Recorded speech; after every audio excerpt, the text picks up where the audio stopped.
क्या आप जानते हैं कि अफ्रीका के एक छोटे से देश नामीबिया के समुद्र के नीचे अरबों रुपए के हीरे छुपे हुए हैं।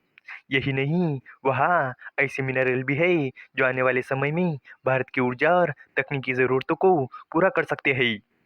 प्रधानमंत्री नरेंद्र मोदी जल्द ही नामीबिया की ऐतिहासिक यात्रा पर जा रहे हैं, जो भारत और नामीबिया के रिश्तों को एक नई ऊंचाई दे सकती है। इस दौरे में हीरे, यूरेनियम और रेयर अर्थ मेटल्स को लेकर कुछ बड़े फैसले हो सकते हैं।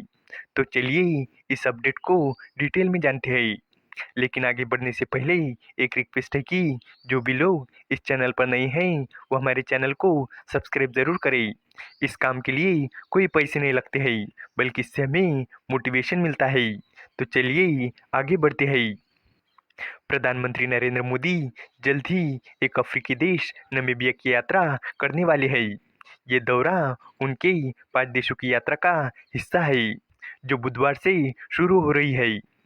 इकोनॉमिक टाइम्स की एक रिपोर्ट के अनुसार इस यात्रा से भारत और नामीबिया के बीच हीरे के व्यापार को बढ़ावा मिलेगा। साथ ही क्रिटिकल मिनरल्स और यूरेनियम के क्षेत्र में भी सहयोग बढ़ेगा। कुछ लोगों का कहना है कि हीरे की प्रोसेसिंग करने वाली कई भारतीय कंपनियां नामीबिया में पहले से ही मौजूद है।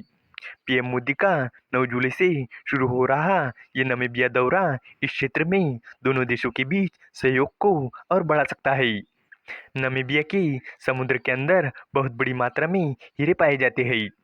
ऐसा माना जाता है कि वहाँ 8 करोड़ कैरेट से भी ज्यादा हीरे मौजूद है।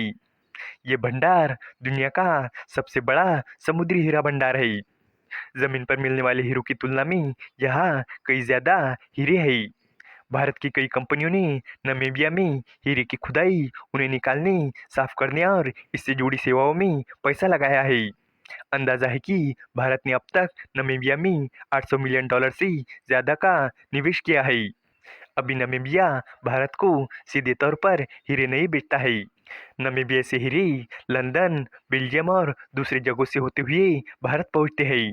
जानकारों का कहना है कि नामीबिया भारत की इलेक्ट्रिक वाहन बनाने वाली कंपनियों के लिए भी फायदेमंद साबित हो सकता है।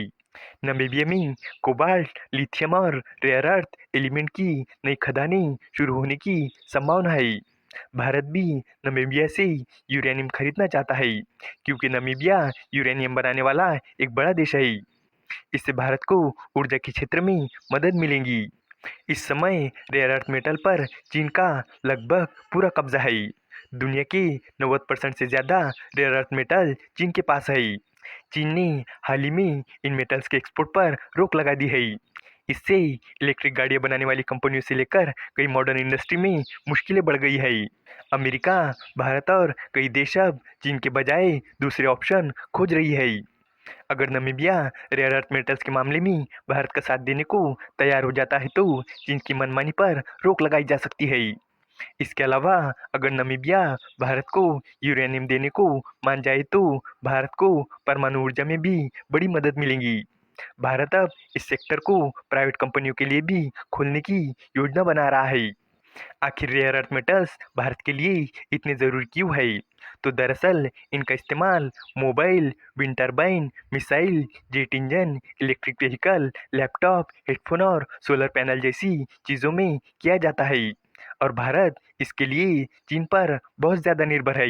लेकिन चीन ने अप्रैल से इसकी सप्लाई रोक दी है, जिसके कारण भारत की टेक इंडस्ट्री बुरी तरह से प्रभावित हुई है। हालांकि भारत सरकार इसे भारत में बनाने की योजना भी बना रही है और दूसरे देशों से इंपोर्ट कराने के ऑप्शन भी ढूंढ रही है, जिसमें से Namibia one of the option है। चीन ने रेयर अर्थ मेटल्स के एक्सपोर्ट पर भारत समेत दुनिया भर में रोक लगाई हुई है। चीन ने 4 अप्रैल को एक नियम बनाया था, जिसके अनुसार जो भी कंपनी मीडियम और हेवी रेयर अर्थ मैग्नेट को बाहर भेजना चाहती है, उसे पहले चीन के मिनिस्ट्री ऑफ कॉमर्स से लाइसेंस लेना होगा। लाइसेंस लेने से पहले खरीदने वाली कंपनी से भी एक सर्टिफिकेट लेना होता है। इस सर्टिफिकेट में कुछ गारंटी देनी होती है। इन गारंटी में ये भी शामिल होता है कि वो इन मैग्नेट का इस्तेमाल विनाशकारी हथियार बनाने में नहीं करेंगे।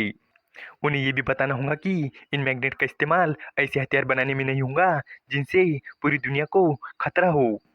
यानी इसका सीधा सा मतलब है कि जो भी कंपनियां चीन से रेयर अर्थ मैग्नेट खरीदती है या उसे इंपोर्ट करती है, सीधे तौर पर चीन को उसे उसकी सेंसिटिव इंफॉर्मेशन देनी होगी, जिसके कारण भारत समेत कई देश चीन के बजाय दूसरे ऑप्शन ढूंढ रही है। इस वीडियो का कंक्लूजन यही है कि प्रधानमंत्री नरेंद्र मोदी की नामीबिया यात्रा भारत के लिए बहुत फायदेमंद हो सकती है। इस दौरे से भारत को सीधे तौर पर हीरे, यूरेनियम और जरूरी मिनरल्स मिल सकते हैं, जो हमारी तकनीक और ऊर्जा जरूरतों के लिए बहुत जरूरी है। अभी भारत इन चीज़ों के लिए चीन पर निर्भर है, लेकिन नामीबिया से सीधा सहयोग मिलने पर यह निर्भरता कम हो सकती है। इससे हमारी इंडस्ट्री को भी फायदा होगा और देश मजबूत होगा।